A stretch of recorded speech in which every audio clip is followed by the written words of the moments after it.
And we're off, ladies and gentlemen. The name Rosenior, not Rosenior, Rosenior. I'm going to keep saying it, Rosenior, so it gets into my brain.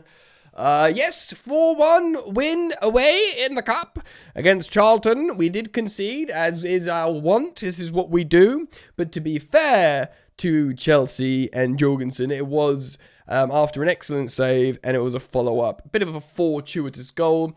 And because we're Chelsea and we like to be slapped by narrative, we conceded to a player that we let go when he was 16 due to, not because he was too small, probably, I think because he was too big, he was growing too quickly. He is a friggin' giant, Lee Burn. But anyway, welcome back to Football Therapy with me, your host, Jan. We're, of course, here to talk about and dissect and do the post-mortem of Liam Rosenier's, Liam's first game as Chelsea manager.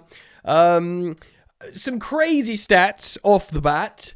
He is the first Chelsea manager to win his first game since Antonio Conte. What? Okay,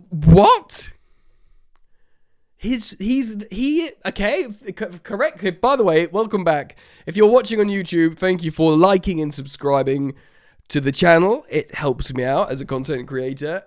Do please consider checking out this as well on Spotify. Just search Football Therapy Podcast. You can watch the video on there as well. And if you do find me on Spotify and you want to help me out by doing that, follow and 5-star. You could be watching me now on YouTube and you think, I like Jan. I'm just going to get my phone out, go on Spotify, follow Football Therapy Podcast, quickly 5-star. Yeah, that's nice. Let's get into it. Yeah, so I really need to pull you up on that. To pull you up on that? I'm not pulling you up on that. I'm trying to confirm if this is true, but I did see it, and on my Instagram Live at halftime, people said, yeah, the first Chelsea manager to win his first game since Conte, which was crazy. And Conte went for a rough spell, didn't he? Because he started with a back four, and eventually we got battered by Arsenal, switched to a back three, and then won the league. What else? So we are playing, of course, Charlton. They are 19th in the Championship, which sounds like the bottom, but there are 5 teams below them. And they've got, again, I'm sorry, you'll have to fact check this. I think I heard it on the commentary on TNT Sports. But I think they said that they've only lost 3 times at home in the last 28 home games. Which I don't know how that correlates to being so poorly placed in the league. But, under the lights, a Chelsea B team, a new manager, what can only be described as generally poor form for Chelsea Football Club. We saw freaking Macclesfield knock out the Holders, which is like a historic thing. Bad things can happen in the cup. But they didn't to Chelsea, and we saw some really interesting stuff in today's game. And look, I'm going to get it in early. Every now and again, I get a chance to pat myself on the back for predictions. And tactically, I think I've done it again. Now, SofaScore won't reflect this, but it's a back three system with a box midfield, the Santos and Caicedo. But what I did not see is Joel Hatto playing in the left pocket and scoring a ruddy golazzo. The teenage total football Dutchman scoring a beauty. Oh, we'll get into it all. Yeah, man, so let's do it now, in fact. Screen share. If for those of you watching video, you'll see it's a back three starting ostensibly a back three for the home team, Charlton. It's listed here as a back four for Chelsea, but that is incorrect. It's Philip Jorgensen in goal, who actually, I think, say it quietly, had a pretty good game. He had a great game in the Etihad for old Shane, Callum McFarlane. And he was pretty good here. He made, of course, a good save before the goal, the Charlton goal. And yeah, man, he came out, he played football with his feet. He had a funny moment where we all, soiled ourselves when he cleared the ball. We had Uncle Tosin playing what I think was the middle of a back three. Looks like that on the heat map. Josh Chiampong on the right of a back three, getting forward a little bit more. Benoit Badiashile squeezing up in the left of the back three. And then Joel Hatto sort of playing in the left pocket. Look at this heat map. Comes back a little bit to defend on the left side, but look at how much time he spent in the left part of that box midfield.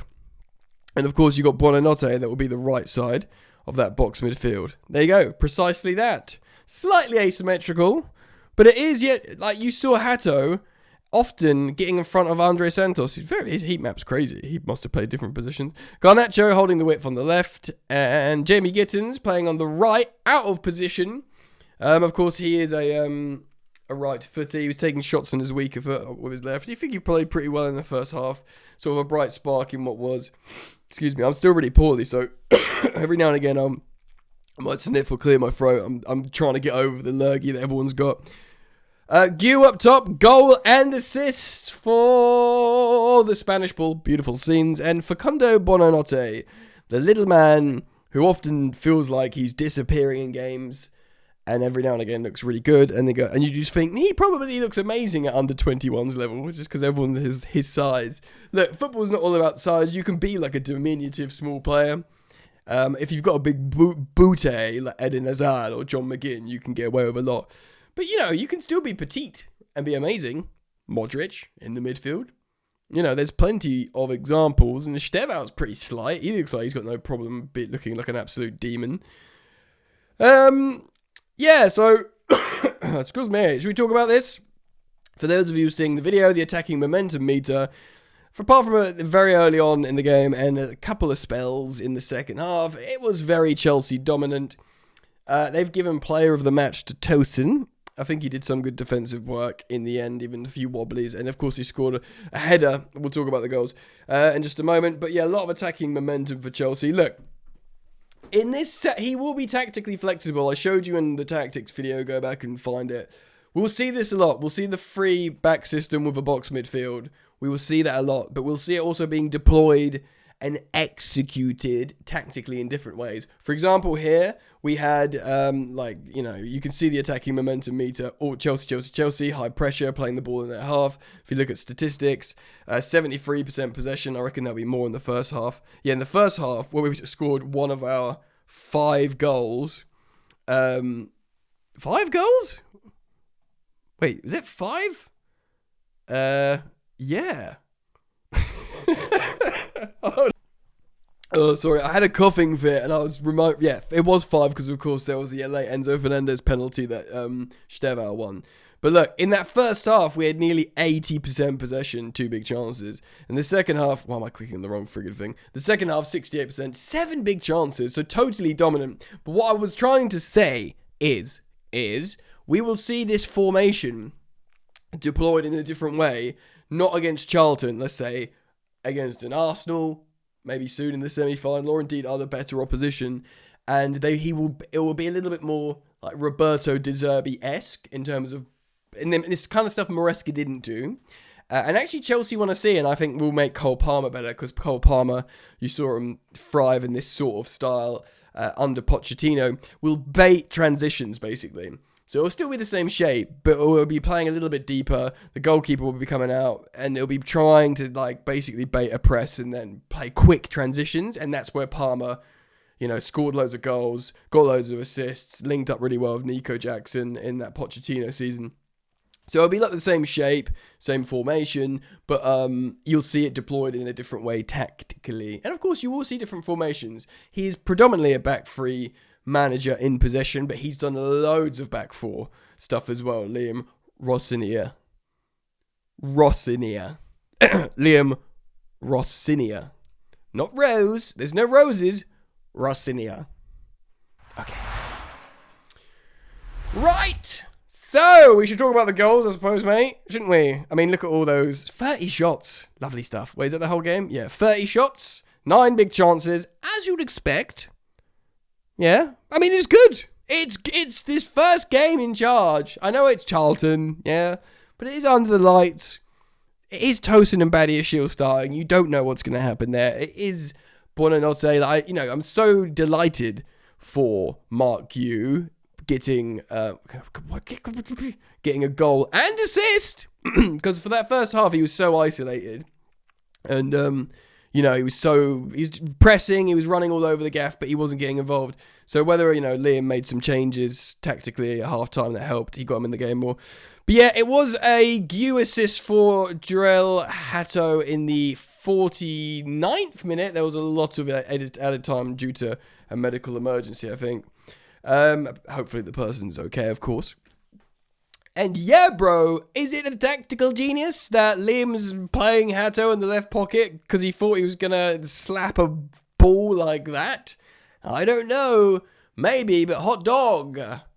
He absolutely walloped that volley. And it is a full volley, isn't it? I know it bounced first, but it wasn't like a da-doon. It was bouncing. It was in the air, sat up for him, and he hit it. It's an absolute... I mean, I watched it and I was like, oh, he hit that nice. And then you watch it back and you go, ooh, he hit that nice. You know, because this kind of game, you're watching it with massive intrigue, of course, because it's the new Chelsea gaffer.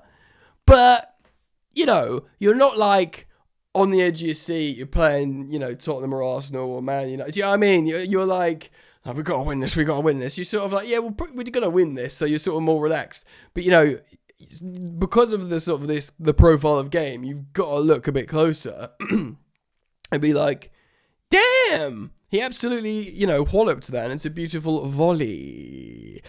Buonanotte assists Tosin early doors in the second half in the 50th minute. And look, it's good work from Facundo Buonanotte, who gets his minutes in these kinds of games.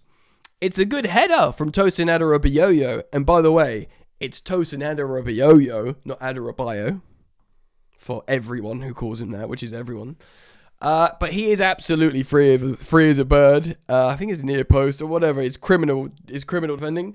But they do respond 7 minutes later, and Lee Burn, again, yeah, released by Chelsea when he was 16. He was in the under-16s, of course. Scores. I feel bad because just before the goal, Jorgensen does what is a excellent save, and he doesn't, like, paddle it back into obvious danger where he should be doing better. He saves, he puts it where it should do when he like sort of blocks it away and it falls for Lieber and he scores. So I feel bad for Jorgensen, who had a good game. They get a goal and we're thinking, okay, bugger, are we in trouble? Are we in trouble here? Because now there's flares, there's smoke, there's noise, there's bright lights on our poor boys. Are we gonna have a horrible time? But Mark Gue scores a goal. And it's a proper striker's goal. Sniffer in the box. These are the kind of goals you want, Delap, like he scored against Fulham, and this goal here from Gue. Proper centre forwards scoring proper centre forward goals. It was a poor, tame shot from Buonanotte, low drive, and it sort of falls back for Gue, who just actually finishes it like a proper striker. He thinks about where he's going to put it. It's an excellent finish. He scores! He shoots! He scores! We see a substitution at this point. I believe, is this the first? I think it might be. Gittins, who, by the way, did have a good game. He was causing loads of trouble to the left back or left wing back. Excuse me. He comes off. Yeah, he had a good game. Stevau comes on. The fans. By the way, we should talk about the fans. Superb away support, as per usual, for Chelsea. Really, really good, strong vocal away support. Continued vocal protest against certainly Clearlake and Egbali. I think what's really, really pertinent now is it's not just, like I said before, Roman Abramovich, which the fans still sing. It's not like, Bowley, you're a C word, Bowley, you're a C word, because Bowley was just like a name. I think people have learned about who is the so-and-so swinger and who's come in and muscled in and who's the ego, and it's, Egbali. They're starting to refine their anger, which is bad news for old Badad Egbali, tell you that, mate. He's not going to get an easy ride for a long time. But yeah, an amazing, I need to applaud it because it's not like toxic, because they're singing the players' names. They're chanting for Chelsea. They're not like, we want our club back, or it's not like really like negative, toxic. They're doing it in a way which is kind of hard to do, really. Like singing the players' names, singing Chelsea stuff. Still giving it the olays of passes. So it's credit to them. They're making their voice heard without toxifying the performance of the players, which I think, yeah, chapeau, or hatto, should I say. So 3-1 up. Stevau comes on. There's changes all over the gaff. We see Enzo, vice captain Enzo Fernandez, come on. Straight swap. Gue for Delap. Wes comes on. Neto comes on. Late doors. Enzo Fernandez, who, by the way, was linking up beautifully with a Stevau on the right hand side. Joe Hart on commentary, co-coms was noting it, and yeah, very much so. They were linking up really, really well. Estevao and Enzo Fernandez, they had a great understanding. I mean, if they started that game, we would have ripped the script, on this. Yeah, really, really good. Enzo Fernandez plays the ball to Pedro Neto. Pedro Neto is really wide, and I wonder if he's going to shoot across goal with his favoured left boot. And actually, at this point, Liam Delap is in a really high-value shooting position, and he's a striker dropping off, waiting for his winger to lay the ball off to me. Like, you pass me this ball, Pedro Neto. I've seen you screw up loads of chances in the Fulham game. You're not in a you better not shoot across with your left foot here. You lay the ball off to me. But credit to Pedro Neto.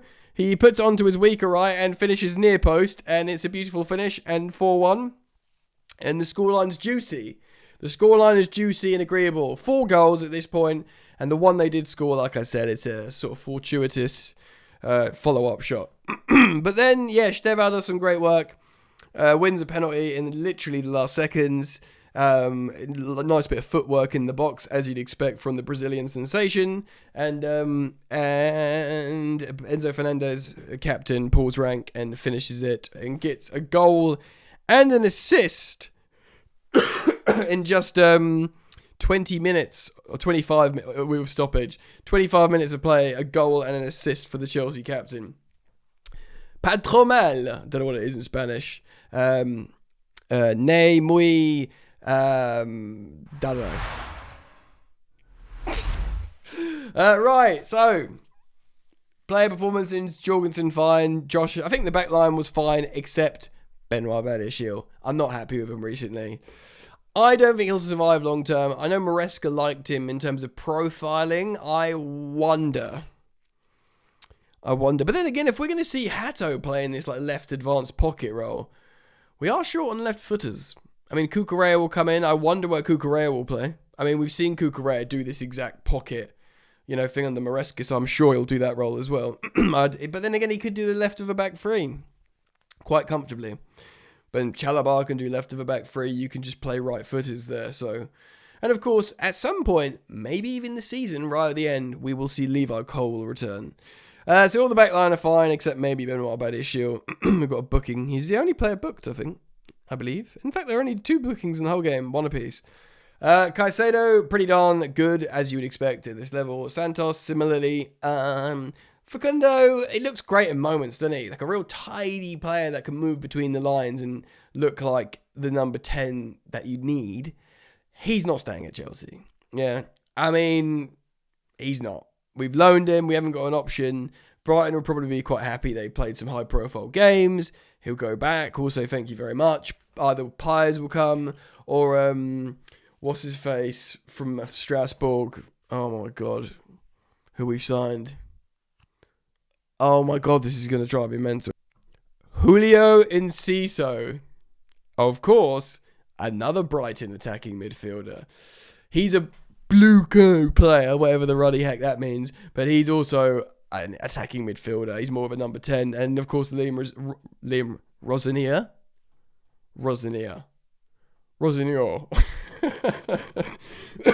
has played him before. So Facundo Buonanotte, he won't hang around, will he? Garnacho, can someone explain to me the Garnacho law of why just everybody hates him? Like every club boos him. He's like the Cucurella. I kind of get Cucurella because he's a sort of S-house. Maybe the European final. And there's probably a backstory of how he's wronged you somewhere. But Garnacho, he's only just joined Chelsea. What's Charlton got to do with it? I swear, I've seen this, before. Other cup games, everyone just boos him. Is it just because they think he's a bit of a, annoying kid? Please do explain to me. Jury's out on Garnacho. I think he works very hard. I think he helps the attack. I think he obviously holds width really importantly. He's got a wicked finish in him. He's got a push gas goal in him, overhead kick. He costs 40 million quid, which isn't that much in the modern age. He's young. He's got a wealth of experience. He will be used. He will hopefully get better, and dare I say, he'll need to get better. Out of the 2 wingers, Gittins was the better. And yeah, excuse me, delighted. Gu got his goal, and sort of many people ate.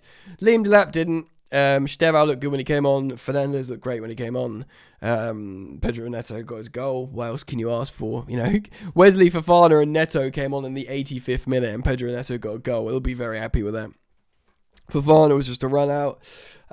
He has got 50 points on his driver's license, which is absolutely ruddy mental.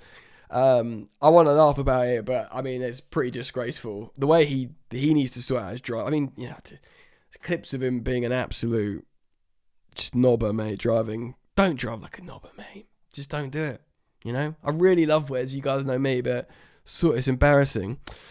Anyway, apart from his embarrassing driving, he came on. He's a great footballer. He came on and got a few minutes. Yeah, Liam just sort of had a jog about. And, 5-1. It's a good start. Of course, bigger games yet to come. Bigger games yet to come, and we'll learn against Arsenal. Is the next game against Arsenal? I think it is, or is it Brentford? It's Arsenal on Wednesday. Arsenal on Wednesday. So Arsenal actually play tomorrow at 2 p.m. So they'll have a day less rest, for whatever that's worth.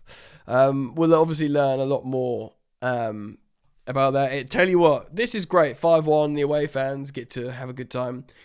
But beat Arsenal in your second game in charge when you haven't had, you've had no time really with the players, then you're in good stead.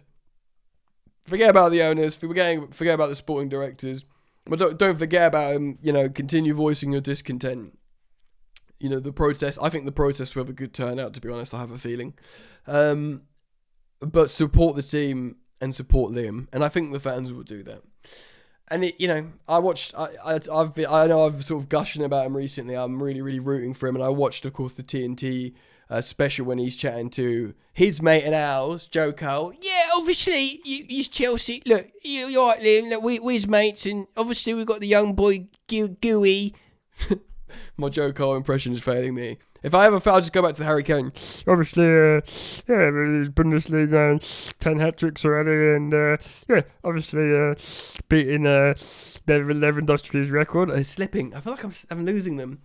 Anyway, that's probably enough from me. It's a good 5-1. 5-1 away from home in the cup. Lovely stuff. What else can you ask for the moment on the pitch from the manager and the players? Let me know. Thank you for joining me. Please do consider supporting me by liking and subscribing on YouTube, commenting and sharing, and do follow on Spotify, mate. Football Therapy Podcast. And if you want to give me a 5-star rating, that would be lovely. All right, mate. See you soon. Peace.